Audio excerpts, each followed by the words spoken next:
Hey friends, today I want to talk to you about back pain because one of my darlings on my email list, thank you so much for subscribing. You get my free book when you do so, so it's a win-win. What can I say? That's how I like to play. She or he said that their number one health concern is back pain, and I can totally relate to that. About a year ago, I was overweight and not at my healthiest, brightest, most vibrant state of health. And I was living a very sedentary lifestyle while living at Gampo Abbey as a Buddhist nun, really getting so many tremendous benefits to my mental, emotional, and spiritual health. But I was incredibly sedentary. We meditated at least 4.5, 5 hours a day, up to 8 hours a day during our winter retreat called Yarne. And it was during Yarne, the winter retreat, that my health problems just all kind of came to a head at once. I was working in the kitchen there, serving amazing, delicious, cooked vegan food.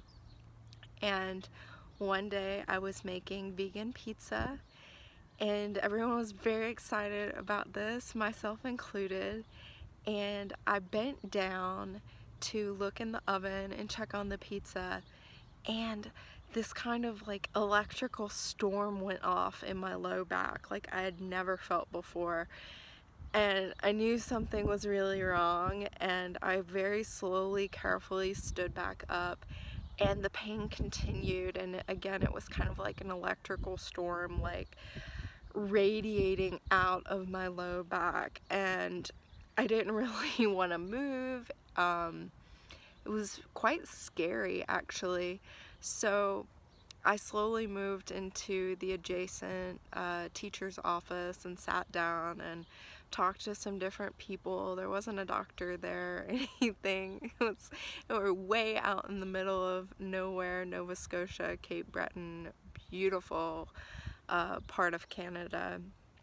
So this was a really big wake-up call for me. I had had some back pain previously when I was running a lot and also under a lot of stress in graduate school. I remember having some low back pain, especially in yoga when we would lay flat on our backs in Shavasana. My low back would just kind of hurt, and at that time I was training for half marathons and running a lot. And like I said, under a lot of stress in graduate school for clinical psychology.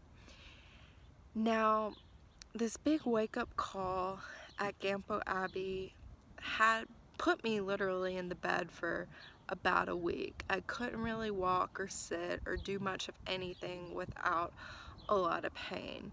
And what was really kind of crazy about it was the week leading up to this incident in the kitchen, I was feeling so overwhelmed by the retreat.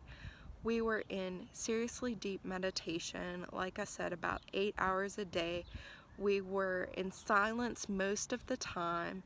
Now, just being at the Abbey, we were in silence half day every day until noon. So I was used to a lot of silence, and I tend to really like silence anyway.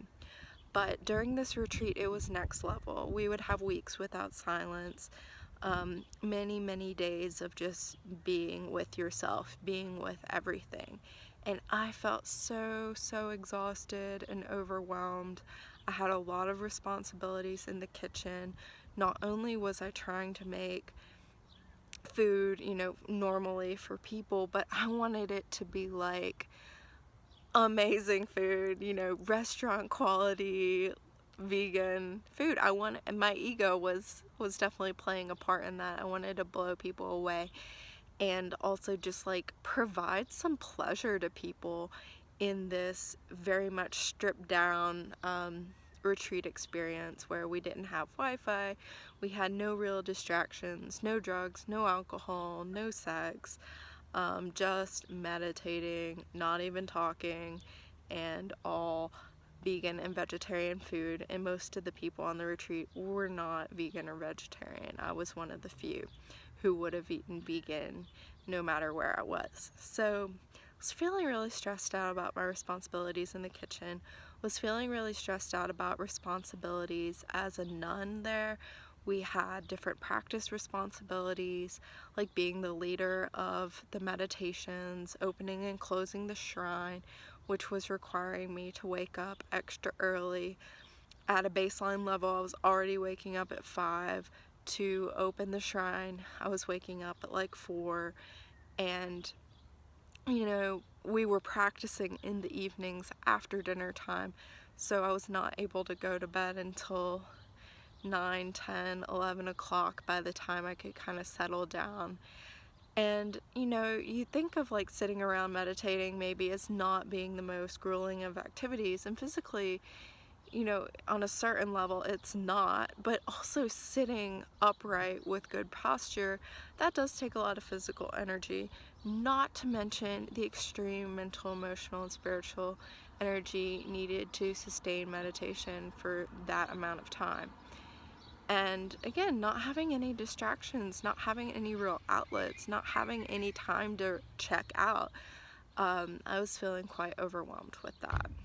And yeah, so this was like a major turning point for me, because prior to that I was having such a great time as a Buddhist nun that I thought that realistically I would do that for the rest of my life and take life vows and go for it.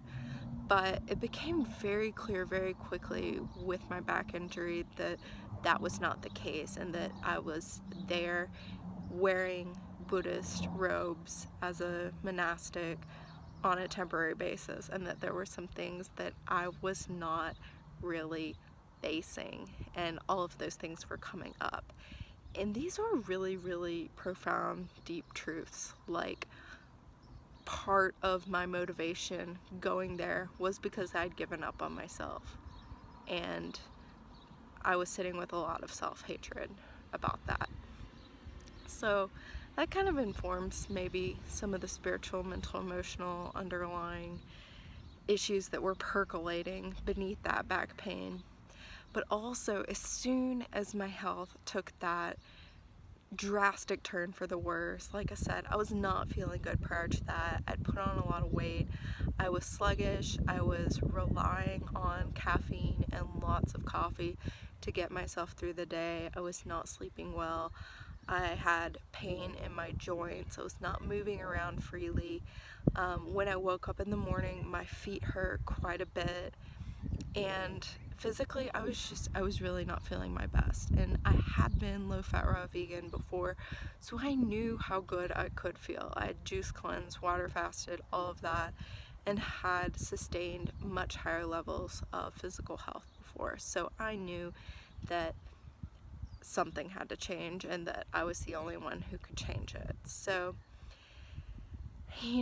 having this health crisis, I was like, I need to stop doing what I know doesn't work for me, aka very sedentary lifestyle, as well as a cooked vegan diet with lots of salt and oil and fat and grains and all the things: tempeh, tofu, oatmeal, maple syrup, honey, coffee. I need to stop doing what I know doesn't work for me, and I need to start, get back to basics and do what works for me. So I immediately switched back to fruit and smoothies as much as I possibly could, and salads, and I transitioned back to a low-fat raw vegan diet very, very quickly. Like within a week I was back. I got off coffee immediately and started sleeping a lot better, and anxiety and stress and things like that started dissolving as well. I also started moving more as soon as I physically could. Now, don't get me wrong, that first week or so I rested. I stopped going to meditation practice. I was in my room, my area where I lived, like pretty much 24/7. People were bringing me food. I was making requests for basically as much fruit as people could bring me, and yeah, just being with myself and getting back to basics. So after about a week of intense rest, I started moving as much as I could. I started doing walking meditation instead of sitting meditation. I started taking 4, 5, 6 mile walks every single day, up and down hills, out in nature, just bathing in nature as much as I could. And I stuck with my low-fat raw vegan diet. And now this was tough because I was out, like I said, in Cape Breton, Nova Scotia. We got a delivery truck of commercially grown produce once a week. Not a lot of fresh stuff, so I was very limited in what I could eat. There were also certain rules about when we could eat, what we could eat, when, all of these things. So I started kind of bending rules to be able to eat what I knew my body needed and craved. And very quickly weight started flying off of me. I was stronger, I was fitter, I was getting leaner and leaner. All of my pain was going away. I still had the back pain for, I'd say, the first month to 6 weeks after the injury. I started a yoga practice within a week of the injury, and I continued my daily yoga practice of about 60 minutes of hatha, power, vinyasa, cranking up the intensity as I felt better and stronger, and as well as the daily walks. So yeah, I'd say about 6 weeks to 2 months later, back pain was gone, absolutely gone. I was able to increase my activity even more and start running, and felt totally fine. I also did not lift heavy objects for that period of about 4 to 6 weeks right after the injury. And this was really hard because I worked in the kitchen, and I like to pick up whatever I wanted to pick up whenever I wanted it. So I also had a big mental adjustment to make after that happened too, which was letting go of making my life at the Abbey harder than it had to be, letting go of this need to make the best vegan food that these people had ever tasted, and just actually making simple meals and not trying to impress anyone and just focusing on myself. That was a big deal.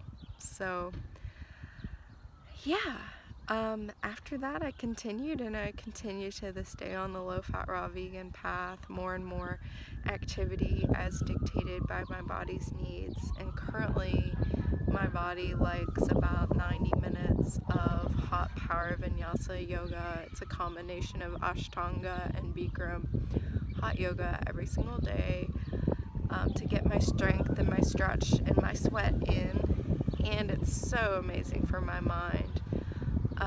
And I walk also about an hour and a half every single day in this beautiful place in Arizona where I live. And my stress is really quite low, and I'm following my heart's purpose and what I feel I am here to do, and getting clearer and clearer on that every single day.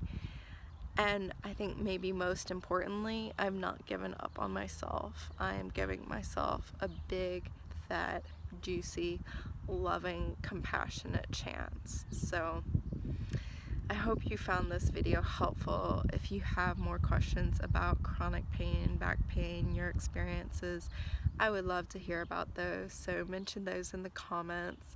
Like this video if you like, subscribe for more information, inspiration, recipes, everyday wisdom, let's trip out together, whatever.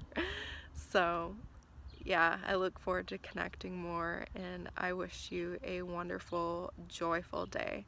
Much love to you, and we'll talk soon. Bye.